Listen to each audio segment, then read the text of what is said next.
Senhora, eu vi ele ontem, disse o menino de rua, com os olhos apertando contra o sol e a camiseta azul desbotada balançando com o vento. Marta olhou em volta, o rosto pesado de cansaço e luto. Quem você viu? Perguntou quase sem voz. O menino apontou para o túmulo diante deles. O homem que está enterrado aí. Ele passou por mim ontem à noite, ali perto da Praça Velha. Por um instante o corpo dela congelou. As flores frescas sobre o túmulo pareceram zombar da lógica. Isso é impossível, murmurou, mas o olhar do menino não tremia. Marta ficou parada, sem saber se devia rir, gritar ou se ajoelhar. Há 2 meses enterrara Leonardo, com todo o peso da cidade a observando. Os jornais falaram da empresária exemplar, que perdeu o marido após um acidente de carro. Ela se isolou desde então, saindo apenas para visitar o túmulo. Mas agora, diante daquele menino magro e de pés descalços, algo dentro dela se mexeu. Você tem certeza do que viu? Perguntou. O menino assentiu, sério, como quem não entende a dimensão daquilo que acabou de dizer. Ele devia ter uns 9 anos, talvez 10, e falava com a calma de quem vive na rua e aprendeu a medir as palavras. Ele estava com um casaco preto com capuz. Parou para olhar a fonte. Eu lembro do rosto. Igual o da foto que está aí. Marta sentiu o estômago se contrair. Havia uma foto de Leonardo presa no mármore sorrindo. Você está inventando isso para quê? Ela perguntou tentando soar firme. O menino apenas abaixou os olhos. Eu não ganho nada com isso, moça. Só achei que devia falar. Ela se agachou, ficando na altura dele. Como é seu nome? Ricardo, respondeu, olhando os sapatos de salto dela como se fossem coisa de outro mundo. Ricardo, onde exatamente você viu esse homem? Perto da Praça Velha, perto da banca de jornal. Ele ficou olhando um tempo para a estátua e depois entrou num carro preto. Um carro, ela repetiu. Sim, um carro grande, de vidro escuro. A descrição fez o peito de Marta apertar. Leonardo sempre odiou carros pretos. Dizia que pareciam caixões sobre rodas. A ironia disso quase a fez rir, mas não havia nada engraçado. Você contaria isso para mais alguém? Perguntou, tentando entender se era uma armadilha. Não, senhora. Só para a senhora. Ninguém liga para mim. Por um instante ela acreditou. Não sabia se pela firmeza dele ou pela vontade de que fosse verdade. Se Leonardo estivesse vivo, era absurdo. Mas aquele absurdo reacendeu algo que há muito tempo ela não sentia. Esperança. Mostra-me onde foi, pediu. O menino hesitou, olhou o céu azul e respondeu. Se a senhora prometer que não vai me deixar lá sozinho, eu prometo. Foram andando pelas ruas antigas do centro, lado a lado, chamando a atenção de quem passava. O tailleur de Marta destoava dos chinelos gastos de Ricardo. Ela não sabia o que estava fazendo. Cada passo era movido mais por instinto do que por razão. O que esperava encontrar? Um fantasma? Uma farsa? Um golpe? Não importava. Precisava ver com os próprios olhos. Chegaram à Praça Velha. O chafariz ainda gotejava água turva. O menino apontou para um banco de madeira descascado. Foi aqui. Ele ficou parado bem aí, olhando para a fonte. Marta examinou o chão como se pudesse encontrar rastros. E o carro parou ali na esquina. Um motorista desceu, abriu a porta para ele. Você viu o rosto dele? Não, estava escuro. Mas ele usava luvas. As palavras ecoaram na cabeça de Marta. Luvas, carro preto, capuz. Tudo parecia saído de um sonho ruim, mas algo não se encaixava. Você se lembra de mais alguma coisa? Ele chorava, disse o menino, mas não parecia triste. Parecia com medo. Aquela frase cortou o ar. Se Leonardo estivesse com medo, ele sempre fora destemido, prático, até duro às vezes. O tipo de homem que olhava para o perigo com tédio. Ricardo, me mostra onde você dorme, pediu. Ele estranhou o pedido, mas levou-a até um canto debaixo de um toldo. Ali havia um cobertor velho, uma caixa de papelão e algumas latas. Você vive aqui? Desde que minha mãe foi embora. E o seu pai? Não sei quem é. Ela se calou. Ficou olhando para o vazio por um momento. Ricardo, você quer comer alguma coisa? Ele deu de ombros. Se a senhora quiser. Foram até uma padaria próxima. O dono quase não acreditou quando viu a empresária local entrar com um menino de rua. Marta comprou 2 pães, leite e um bolo. Sentaram-se na mesa do canto. "Por que você veio falar comigo?" "Porque a senhora estava chorando lá no cemitério. Eu achei que devia contar." A simplicidade daquela resposta a desmontou. "E se eu te dissesse que ele morreu mesmo? Então alguém muito parecido com ele está vivo." Ela respirou fundo, sentindo o peso das palavras do menino. Naquela noite, ao chegar em casa, não conseguiu dormir. A casa estava silenciosa demais. No corredor, ainda havia o retrato de Leonardo no casamento. A mesma expressão suave, o mesmo olhar que parecia julgar e compreender ao mesmo tempo. Marta ficou ali parada por longos minutos. Depois pegou o telefone e ligou para a antiga motorista Fernanda. "Fernanda, você ainda tem aquele carro preto?" "Tenho sim, dona Marta." "Você saiu ontem à noite?" "Não, senhora, fiquei em casa." "Por quê?" "Só uma pergunta." "Você ainda fala com o pessoal da antiga clínica?" "Falo de vez em quando." "A senhora quer que eu veja alguma coisa?" "Quero. Descubra se alguém andou perguntando por Leonardo." Desligou e ficou olhando para o teto. A dúvida era uma fera dentro da cabeça. E se tivesse havido erro? E se o corpo enterrado não fosse o dele? A ideia parecia absurda, mas não impossível. Ela mesma nunca quis ver o rosto no caixão. Disse ao padre que preferia lembrar dele vivo. Na manhã seguinte, Marta voltou à praça. Ricardo estava lá, sentado no mesmo banco, brincando com uma tampinha de garrafa. "Senhora, achou alguma coisa?" "Ainda não, mas quero que me ajude com outra coisa." "Com o quê?" "Vamos até a clínica onde ele morreu." O menino arregalou os olhos. "Para quê?" "Porque talvez a história não tenha terminado." O caminho até a clínica foi silencioso. Marta olhava pela janela e via as ruas passarem como num sonho. Quando chegaram, pediu para falar com o diretor, um homem magro chamado Augusto. "Quero ver o corpo que vocês registraram como dele." O homem hesitou. "Senhora, o corpo foi cremado depois do enterro." "Cremado?" Repetiu, sentindo o chão sumir. "Sim, conforme a autorização assinada." "Autorização de quem?" "Do próprio Leonardo antes do acidente." Ela levou a mão à cabeça. "Então não há corpo nenhum." "Não, senhora. Eram apenas registros. E alguém poderia ter usado o nome dele?" Augusto respirou fundo. "Em teoria, sim. Mas não vejo por quê." Marta saiu sem dizer nada. Do lado de fora, o sol batia forte no céu azul. Ricardo a olhava, tentando entender. "Então ele pode estar vivo?" "Não sei, menino. Não sei mais de nada." Andaram sem rumo até o estacionamento. Foi quando ela notou algo estranho. Um carro preto estava parado ali. De repente arrancou e desapareceu na esquina. O coração de Marta disparou. "Você viu o motorista agora?" "Não, mas ele olhou para a gente." "Você acha que era o mesmo de antes?" Ele assentiu nervoso. Voltaram para casa calados. Marta já não sabia o que pensar. Ligou para Fernanda novamente. "Confirme se alguém esteve com aquele carro ontem." "Dona Marta, o carro sumiu." "Como assim sumiu?" "Desapareceu.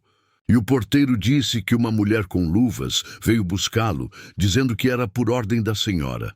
A voz de Marta falhou. "Fernanda, feche as portas da casa e não atenda ninguém." Desligou e ficou imóvel, olhando para o menino. "Parece que você me meteu num problema sério."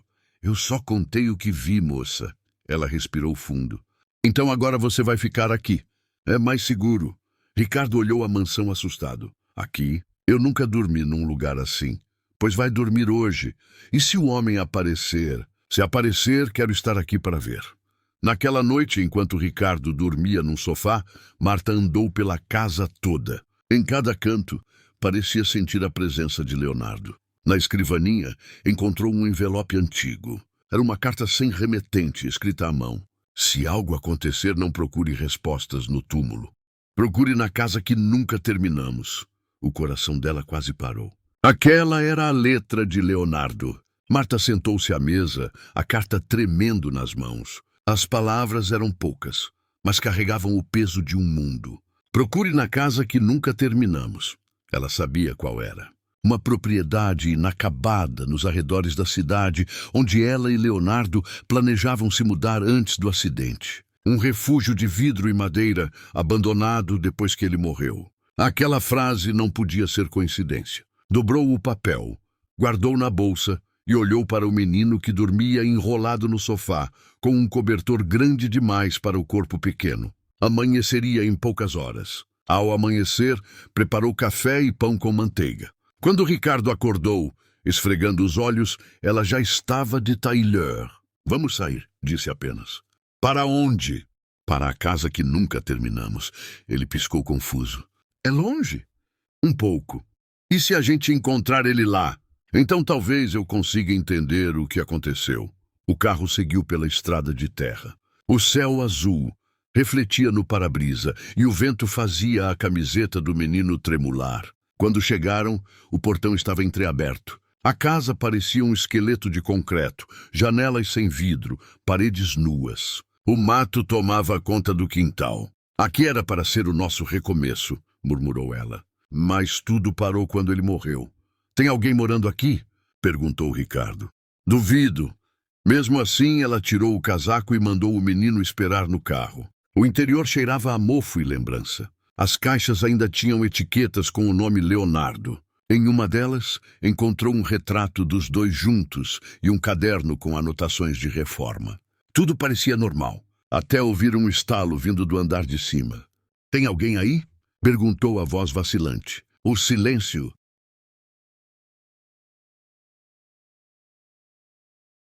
respondeu. Subiu devagar, cada degrau rangendo. No último quarto, viu uma sombra se mover. Quem está aí? A porta se abriu lentamente. Era um homem de capuz preto. Por um segundo, ela não respirou. O rosto era o mesmo. Os olhos, a mesma cor. Leonardo? Murmurou. Ele tirou o capuz devagar. Marta, não devia ter vindo. Ela sentiu as pernas falharem. Então é verdade. Você está vivo. Não completamente. Como assim não completamente? Não posso explicar tudo agora. Tem gente perigosa envolvida. Você morreu, Leonardo. Eu enterrei você. Você enterrou quem eles quiseram que você enterrasse. Ela cambaleou, encostando na parede. Quem são eles? Pessoas que queriam o que era meu e seu. Você está falando da empresa? Da empresa, do dinheiro e de um projeto que nunca devíamos ter começado. Marta se aproximou. Por que não me contou nada? Porque tentaram me matar. Eu só sobrevivi porque alguém me tirou de lá. Ele se sentou, o olhar perdido. Simularam minha morte. Falsificaram o laudo. E colocaram outro corpo no lugar. E você ficou escondido todo esse tempo? Sim, até que soube que eles estavam de olho em você. Por isso mandei a carta. Quem te ajudou? Uma mulher chamada Fernanda. A revelação foi como um soco. A minha motorista? Sim, ela estava envolvida desde o início, mas depois se arrependeu. Então é ela quem está me enganando? Ela tem medo, Marta. Aquelas pessoas não perdoam. E aquele carro preto? É deles. Eu tentei fugir, mas me acharam. Ontem mesmo estavam me caçando. Do lado de fora, um ruído de motor cortou o ar. Ricardo correu escada acima, assustado. Tem carro chegando! Leonardo levantou-se. Eles nos acharam. Quantos? 2, talvez 3. Marta puxou o menino para trás. Fique comigo. Eles não vão me deixar vivo de novo, disse Leonardo. Mas você ainda pode sair daqui. Nem pensar. O som dos passos no andar de baixo era pesado, decidido. Marta agarrou um pedaço de ferro enferrujado. Por que tudo isso, Leonardo? Por um dossiê. Documentos sobre contratos falsos. Eu descobri demais. E você guardou esses papéis aqui? Sim, num cofre atrás da parede do quarto. Então vamos pegar isso e sair. Ele correu até o canto do quarto e empurrou um pedaço solto de reboco. Um cofre embutido apareceu. Girou o código e abriu. Dentro havia uma pasta preta. Aqui está! Marta pegou o envelope e olhou para a escada. Vozes subiam. Leonardo, vá pela janela dos fundos. E você? Eu distraio eles. Não, Marta. Mas ela já descia, o ferro nas mãos. 3 mulheres entraram, todas de luvas. Onde ele está? Perguntou a primeira, uma mulher alta com cabelo curto. Quem? Respondeu Marta. Não brinque comigo. Sabemos que ele está vivo. Então por que não acham sozinhas? A mulher se aproximou sacando uma arma. Última chance. Antes que pudesse atirar, um barulho de vidro estourando soou lá fora. Leonardo e Ricardo fugiam pela lateral. A mulher se virou e Marta a golpeou com o ferro. A segunda tentou reagir, mas ela empurrou um móvel, bloqueando a passagem. "Corre, Marta!" gritou Leonardo. Eles correram até o carro, mas o motor não pegava. Ricardo tremia. "E agora?" "Saiam, vão a pé", ordenou ela. "Eu vou distrair elas. Você vai morrer. Já morri uma vez, lembra?" Saiu do carro, correndo na direção contrária. O som dos tiros ecoou atrás dela. O coração batia no pescoço. Escondeu-se atrás de um muro, respirando rápido. Quando voltou a olhar, viu o carro preto atravessando a estrada e desaparecendo. Leonardo e Ricardo haviam escapado. Horas depois, a polícia chegou. Um agricultor havia chamado ao ouvir tiros. Encontraram Marta ferida no braço, desorientada. "Senhora, o que aconteceu aqui?" perguntou a delegada. "Um sequestro mal sucedido", respondeu. "Tem testemunhas?" "Um menino e meu marido." "Mas, senhora, seu marido morreu." "É, disseram isso para mim também." Ela foi levada ao hospital. Lá recebeu um envelope deixado por uma enfermeira. Dentro, apenas um bilhete. "Não procure mais. Está tudo no cofre do Banco Central. Cuide do menino, L." 2 dias depois, a polícia encontrou o carro preto abandonado na fronteira. Dentro nada além de luvas e um casaco preto. Nenhum corpo, nenhum documento. Leonardo desaparecera novamente. Marta levou Ricardo para morar com ela. "Você tem família agora?" disse, tentando sorrir. "Mas e ele?" perguntou o menino. "Ele vai aparecer quando for seguro. E se não aparecer? Então a gente guarda a lembrança dele." E a verdade, meses se passaram. A vida voltou a uma rotina estranha. Ricardo começou a estudar, o sorriso tímido ganhando força. Marta retomou parte dos negócios, mas discretamente. Nunca mais confiou em ninguém além do menino. Um dia, enquanto arrumava papéis, recebeu uma ligação de número desconhecido. "Alô? Você cuidou bem dele?" perguntou uma voz masculina. "Leonardo? Não diga meu nome. Estão ouvindo. Você está vivo, então?" "Sim, mas ainda não posso voltar. O dossiê foi entregue. Eles foram presos. E agora? Agora posso respirar, mas preciso sumir de novo." "Para onde?" "Onde o céu é sempre azul. Você entenderá." A ligação caiu. Ela tentou retornar, mas o número já não existia. Ficou ali com o telefone na mão e o coração apertado. A frase "onde o céu é sempre azul" ficou martelando na mente. Na mesma noite abriu a caixa de lembranças e encontrou uma fotografia antiga. Leonardo em uma praia de areia branca, céu azul infinito atrás dele. No verso escrito a lápis, Praia das Conchas. No dia seguinte viajou até lá. A praia estava quase deserta. Caminhou até uma cabana de madeira e na varanda viu um vaso de flores frescas, as mesmas que costumava deixar no túmulo dele. Não havia ninguém, mas sobre a mesa havia uma nova carta. "Você veio, eu sabia. Se eu pudesse, ficaria, mas agora pertenço ao silêncio que me salvou. Cuide dele como cuidaria de mim, Leonardo." Ela sentou-se, deixando o vento bater no rosto. O céu azul acima parecia o mesmo do dia em que tudo começou. Ricardo, agora adolescente, corria pela areia alguns metros adiante, rindo pela primeira vez sem medo.